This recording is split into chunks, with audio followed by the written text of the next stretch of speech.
Boa noite a todos que estão nos ouvindo. Estamos diretamente do UniBH Campus Estoril. Eu sou o Vinícius Henrique e estamos começando mais um debate com o especialista Pedro Fernando Neri. Iremos abordar o tema desigualdade social. Mas, antes de iniciarmos, quero apresentar nossos amigos de mesa. Estão aqui com a gente hoje Gustavo Carvalho, Pablo Lopes, Gabriel Tomopoulos, Gustavo Francischini e Tarcísio de Paula.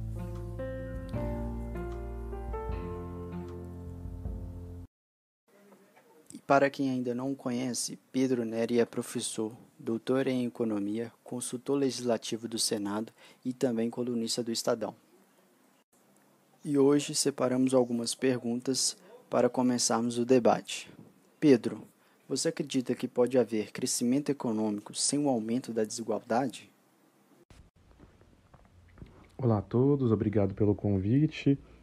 É possível ter várias relações entre crescimento e desigualdade, né? A gente pode ter um aumento do crescimento com redução da desigualdade, um aumento do crescimento com aumento da desigualdade. A gente pode ter uma redução do crescimento com redução da desigualdade e a gente pode ter até uma redução do crescimento com aumento da desigualdade, né? Então essas coisas todas andam juntas. Eu acho que o que é importante ter em mente quando a gente fala em crescimento, né, crescimento do PIB e desigualdade, é que o crescimento do PIB ele vai ser sempre, por definição, quase, muito mais influenciado pelo crescimento dos mais ricos, né? Porque o crescimento do PIB ele não é uma média de quanto a renda de todas as pessoas variou, ou pelo menos não é uma média simples. Ele é, na verdade, uma média ponderada, porque como ele é uma métrica da atividade econômica, né, a métrica de quanto que uma economia está evoluindo, ele é então uma média, na prática, ponderada da variação de renda das pessoas, né? Ou seja, se alguém que ganha, digamos, R$10.000 por mês, teve um ano bom e passou a ganhar R$12.000 por mês, quer dizer, se houve um crescimento de 20%, no PIB esse crescimento de 20% pode mais do que compensar a perda, por exemplo, de um grupo de pessoas que era pobre, digamos, ganhava R$400 por mês e passou por uma perda expressiva, perdeu sua renda pela metade, agora vive com R$200 por mês. Então houve uma queda de 50% na renda dessas pessoas. Mas o ganho, os R$2.000 que aquela pessoa mais rica passou a receber a mais, pode mais do que compensar a perda desses grupos mais pobres. Então, é por isso que é sempre importante a gente olhar as duas coisas, mas sim, é possível crescimento com redução da desigualdade, né? A gente passou por um período já assim, períodos assim na história do Brasil, mas mais recentemente, entre 2003 e 2014, a gente teve um crescimento que não foi muito vigoroso e uma queda da desigualdade que, a depender do indicador, também não foi tão robusta. Mas a gente observou isso. Aí já a partir de final de 2014 e principalmente mais a partir de 2015, a gente viveu uma situação de queda do crescimento com aumento da desigualdade, né, que foi a última recessão. Os mais pobres foram mais afetados do que os mais ricos. E mais recentemente, no ano de 2020, a gente passou por uma queda do crescimento com redução da desigualdade, por conta de políticas como o auxílio emergencial, por exemplo, né? Então, faltou eu falar, eu acho, então, sobre um cenário recente no Brasil que fosse de crescimento com aumento da desigualdade, né? Mas a gente tem um caso bem marcante no Brasil que é o da ditadura militar, né? Um crescimento expressivo da economia, né? Principalmente porque a gente passou por um crescimento populacional importante, enfim, mas com aumento também da desigualdade, né? Então todos esses arranjos são possíveis, mas o que eu tenho mais pensado é que é muito importante a gente conciliar medidas, eu digo enquanto métricas mesmo, que permita a gente ver as duas coisas, né? Comparar PIB é sempre muito importante, mas como o peso dos mais pobres no PIB é pequeno, a gente tem que estar muito atento a índices de pobreza, de desigualdade, para a gente ter certeza que o crescimento econômico que a gente estiver escolhendo, traçando, seja também um crescimento inclusivo, né, combatendo desigualdades. Boa noite, Pedro Fernando Neri. Concordo com a sua colocação em sempre ficar atento a esses índices E agora irei te fazer uma outra pergunta. Para você, qual seria a melhor forma do Estado equilibrar a desigualdade nos próximos anos? Quando a gente fala de Estado e desigualdade, a gente tem que ter em mente que existem variadas desigualdades no Brasil, algumas causam outras, em algumas a gente não tem um efeito, uma direção clara dessa causalidade, né? É possível que a gente tenha, sei lá, desigualdade na educação, ampliando a desigualdade de renda, e aí sim existe um amplo leque de políticas que podem ser feitas para reduzir a desigualdade de renda e políticas que são amigáveis ao crescimento econômico, né? Quando a gente olha desigualdade de renda, a gente vai estar interessado, por exemplo, principalmente, eu acho, nos instrumentos que o Estado tem da chamada política fiscal, né? Então, o poder das finanças públicas, né? Tanto para gastar quanto para arrecadar em tributos da sociedade. Então, tem muitas agendas, né? Você pode simultaneamente querer que o financiamento do Estado, quer dizer, os tributos, os impostos, sejam mais pagos pelos mais ricos do que pelos mais pobres, e também querer que o gasto do governo seja mais direcionado aos mais pobres do que os mais ricos. E no Brasil a gente tem distorções dos dois lados dessa moeda, né, dos impostos e dos gastos. Então você quer uma reforma tributária que diminua o peso que os mais pobres têm na arrecadação, né? A gente sabe que os mais pobres pagam desproporcionalmente parcelas da sua renda com impostos, porque os tributos no Brasil são muito concentrados no consumo, no emprego, então indiretamente os mais pobres e também os trabalhadores assalariados pagam muitos tributos em relação aos mais ricos, por exemplo, profissionais liberais que não são empregados de nenhuma empresa, né? Então médicos, engenheiros, advogados, ou grandes executivos, ou donos de empresas.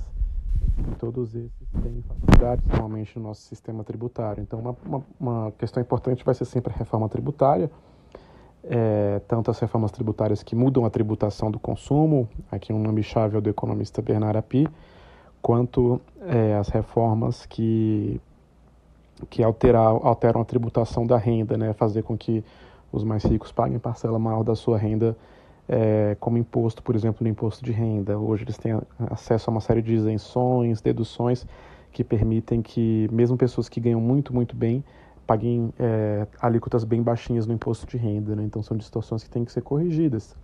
E do ponto de vista do gasto, seria importante dar alguma continuidade a benefício como auxílio emergencial, ampliar o Bolsa Família, que é um benefício muito restrito do ponto de vista do valor dos benefícios, né? Chega a ser somente R$ 41 por mês numa família, por exemplo, de uma mãe solteira com uma criança, e também das linhas que dão acesso a esse programa, né, que são linhas muito baixas. Você tem que ser muito, muito pobre para entrar no Bolsa Família. Você quer que outras pessoas pobres também possam receber essa ajuda, né? Então você tem que fazer essa alteração e buscar alguma forma de compensar isso, né? Então existem outros benefícios sociais que não chegam muito nos mais pobres. A gente tem problemas do serviço público federal com folha de pagamento, às vezes gastos excessivos com algumas carreiras. A reforma administrativa pode ser interessante para ter uma distribuição do gasto mais igualitária. Enfim, esse é um conjunto de reformas que pode ser pensada para ajudar o Estado a reduzir a desigualdade de renda e não funcionar como é hoje, né, que ele é predominantemente um item que amplia a desigualdade de renda no Brasil. Boa noite. O que podemos esperar do Brasil após o término do auxílio emergencial? Que tipo de impacto econômico o fim do auxílio pode causar? O auxílio emergencial já pode ser considerado uma medida muito histórica na vida nacional, na economia, na sociedade, porque ele alcançou brasileiros que antes não recebiam esse tipo de prestação do Estado, né? Brasileiros que viviam em situação de vulnerabilidade, às vezes sem acesso a emprego formal, emprego com carteira assinada, que é o que garante no Brasil a maioria dos direitos. Então estou falando de trabalhadores informais, de autônomos, de ambulantes, né, o pessoal conta própria, ou mesmo de desempregados, né? Então, esses brasileiros, para receber alguma coisa do Estado sem ter um emprego com carteira assinada, precisam normalmente ser muito, muito pobres e ter acesso ao Bolsa Família. Então existe uma grande quantidade de brasileiros, de famílias brasileiras, que não é nem tão rica, entre aspas, a ponto de ter um emprego com carteira assinada, e nem tão pobre a ponto de poder receber o Bolsa Família. E esse pessoal foi muito beneficiado pelo auxílio emergencial, assim como aqueles que já estavam recebendo o Bolsa Família, mas passaram a receber um valor muito maior. Então a gente viveu em 2020, a despeito da pandemia, uma taxa historicamente baixa de pobreza extrema, uma taxa historicamente baixa de desigualdade de renda, o que é bastante surpreendente, né? Então, é de se esperar que com o fim do auxílio emergencial a gente passe a observar efeitos no sentido contrário, né? Então, como o desemprego tende a aumentar muito com o fim do auxílio, já que mais pessoas vão passar a procurar emprego e descumprir as medidas de isolamento social, a gente deve observar altas não só no desemprego, mas na pobreza, na desigualdade de renda também com o fim do auxílio. E não existe solução fácil, porque o auxílio, né, no valor generoso de R$600 ou R$1.200 para mãe solo, foi permitido porque a gente viu um ano excepcional, em que foram liberadas as regras fiscais que normalmente regem o gasto público, como o teto de gastos ou a lei de responsabilidade fiscal, e em que o Brasil pôde se endividar de uma forma um pouquinho mais favorável, porque muitos países viviam essa situação, as economias internacionais estavam deprimidas, os juros estavam mais baixos, mas enfim, não dá para pagar o auxílio emergencial para sempre, infelizmente. Então a gente tem que buscar uma saída que seja amigável às finanças públicas, né? Mas que ampare essa grande quantidade de brasileiros, né? A gente pode observar, de fato, em 2021, desemprego histórico, uma taxa de pobreza, inclusive de pobreza infantil, muito elevadas, porque a crise foi muito forte, né? E o auxílio meio que inviabilizou isso, né? Ele não mostrou toda a força dessa crise do vírus, né? Porque a partir do momento que eu tenho que fazer com que os trabalhadores fiquem em casa, com que os consumidores fiquem em casa, eu destruo a geração de renda de milhões de brasileiros que dependem da circulação das pessoas nas cidades, em especial daqueles que não têm nenhuma forma de repor essa renda, seja porque eles enfim, principalmente porque eles não são trabalhadores com carteira assinada, que são os trabalhadores que têm FGTS, seguro-desemprego, auxílio-doença, que têm mais acesso a empréstimos bancários. Então, são trabalhadores que vivem numa insegurança muito grande, né? Pouco foi feito ao longo do tempo, além do Bolsa Família e do Bolsa Escola, para atender essa população. E seria muito bom se a gente aproveitasse essa crise para fazer uma reforma relevante dessa rede de proteção social, né? Ser mais generoso com os mais pobres e financiando através de cortes de benefícios aos mais ricos, sejam gastos com servidores públicos, ou sejam uma série de benefícios que existem no sistema tributário para empresários e profissionais liberais, por exemplo. E para finalizar, fizemos uma pesquisa com base em dados do Banco Mundial. Cerca de 7% da população brasileira viverá em extrema pobreza até dezembro de 2020. Qual seria o seu pensamento a respeito? Esse é um dado muito grave. Ele reflete que a redução do valor do auxílio emergencial, que passou a acontecer ali a partir de setembro, já teve um efeito importante, né? Então, que dirá com o fim completo do pagamento do auxílio? Acho que é importante a gente qualificar, então, o que é a pobreza extrema e como ela difere da taxa de pobreza normal. A pobreza extrema, existem várias formas de medir, mas ela é concebida para ser uma linha de insuficiência de renda que a privação é tão grande que a pessoa não tem supridas as suas necessidades calóricas. Então, por exemplo, um tipo de pobreza que domina no mundo na África subsaariana, enquanto a taxa de pobreza, pessoas e a taxa de pobreza vai incluir os extremamente pobres, as pessoas estão numa situação um pouquinho melhor, mas ainda tem uma série de privações ainda que as necessidades calóricas, né, estejam satisfeitas. No Brasil, em tempos normais, assim, nos últimos anos, a gente viu uma estabilidade de ao redor de uma taxa de pobreza ao redor de 25%, né, quer dizer, a cada 4 brasileiros, 1 vivendo na pobreza, e na pobreza extrema, algo como 6%, né, então menos, é algo que a gente conseguiu combater.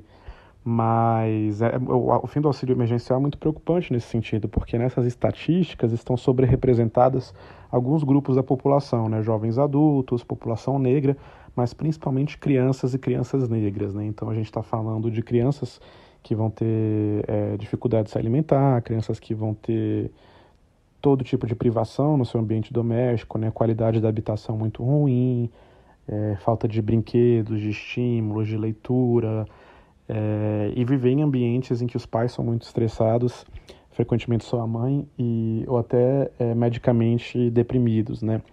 Então é um ambiente péssimo para uma criança crescer, péssimo para uma criança prosperar, com impactos para o país todo, porque se essa criança tem o seu desenvolvimento infantil afetado, ela vai ser um aluno ruim na escola no futuro, ela vai ser, no futuro, um trabalhador que não vai conseguir gerar muita renda, porque muitas das desigualdades que a gente vive em qualquer sociedade vêm lá do início da infância, né? Até da chamada primeira infância, que é uma fase muito importante para o desenvolvimento do ser humano, onde estão sendo gestadas as habilidades cognitivas e as habilidades não cognitivas, enfim, é uma época em que a gente tem que considerar a neuroplasticidade do cérebro, né? Então você não quer, enquanto nação, não só pela questão ética e moral, mas mesmo se você está pensando no futuro do país, no crescimento da economia, você não quer que as crianças não estejam se desenvolvendo, porque isso vai ser péssimo amanhã, né? Você vai ter menos pessoas talentosas ou pessoas aproveitando seu talento e mais desempregados, por exemplo. Então, a gente não pode tolerar que a pobreza extrema volte a subir, principalmente no caso das famílias com crianças, que são as que predominam nessa estatística triste, né? É urgente que a gente consiga superar esse fim do auxílio emergencial, aproveitar esse momento difícil para fazer alguma transformação relevante e, quem sabe, até deixar um legado para o país.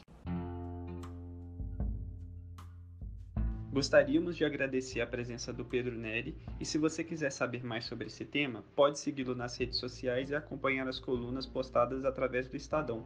Tenha uma boa noite.